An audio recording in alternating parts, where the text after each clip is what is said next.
So he said, you'll stay with me. He didn't want to stop when the day was over. The day was over at 6 o'clock. From 6 o'clock till 12 o'clock at night, we worked. And he kept showing me different strategies. This is Willem de Kooning's strategy. This is somebody else's strategy, somebody else's strategy. But finally, he came back to his same strategy to tell me, you know, that this is what he did. This was his strength. This was his mystery. This is my mystery right here.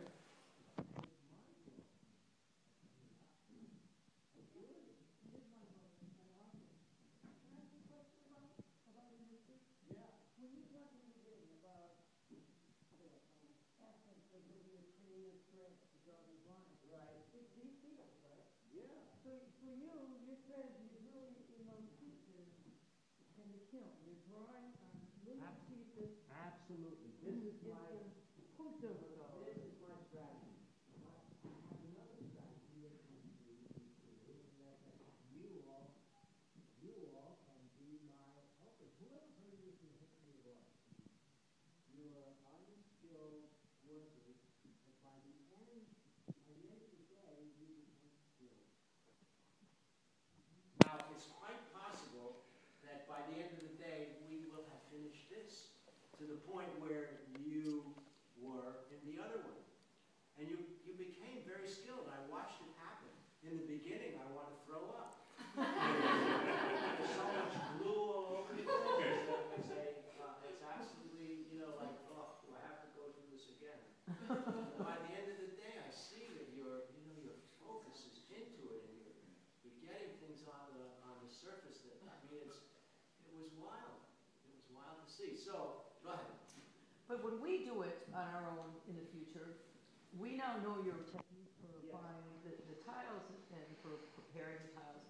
But we might have a different strategy as artists other than your strategy of painting on. Oh, absolutely. Your strategy is your strategy. The way you have to do it. I mean, how you develop your design. Yes, of course. But what I'm doing is giving you, I'm opening up my chest. I'm saying, this is how I work, and these are clues for you. Do you use them all? No. Do you use some of them? Maybe. Any of them? Maybe. I mean, one of the things that people cannot get from me is this haphazardness. If they want to do, I've seen even people who I've trained who are actually making a living doing mosaics, they will not do this thing of hodgepodge. They want, if they do an ocean, they do blue tiles. If they do a green field, it's a green field. If I do a green field, it's every tile in the world, and then grout it with green. So that's my strategy. And but I haven't seen anybody who is willing to, you know, to do the hodgepodge. So you decide what your primary color is that you want in that area, and then you well, I don't even decide on a primary color. I can have a green field that's blue. I can have a green field that's yellow. I can have a green field that's brown. I don't think that way. I think in terms of, I guess I think in terms of the drawing. But it's interesting to understand that where I got the whole beginning of this thing was through hodgepodge, was through people who did not have training in art. They didn't have training in art.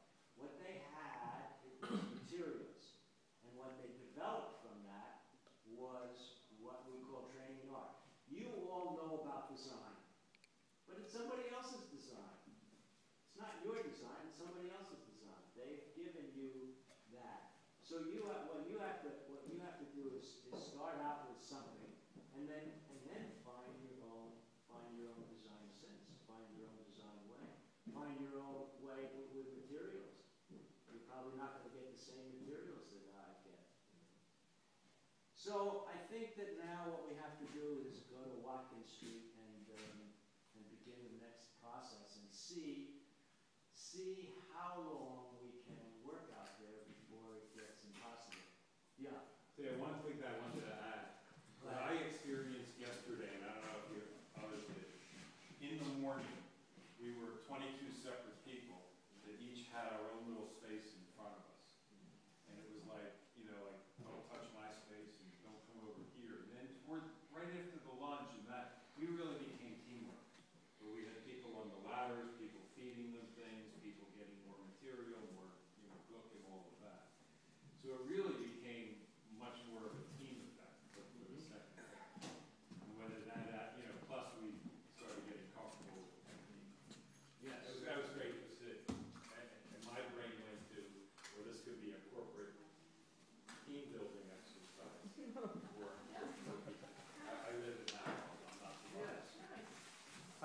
quick question. If we looked at some of your earlier pieces and sort of, and you showed, you know, this is one of the first I did, and then I did this, and I did this, and here's something I did yesterday.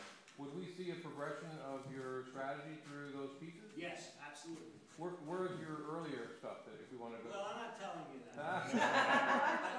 But it is, my work has evolved. The interesting thing about this work is from most artists, they have to have shows in museums to see that progression. But you can actually identify it in the street, and you can identify when people have worked in my style and not studied with me. People have worked in my style and studied with me. There's a whole range of information out there in the street that is very interesting and applicable if one sees the importance of my work. And is that randomness you talk about part of the evolution? Did you start out worrying more about which tile is next to another and what color it is and that kind of thing? No, I started out with randomness because I had had a nervous breakdown, and I couldn't. After the nervous breakdown, I was 29 years old. I would draw a line.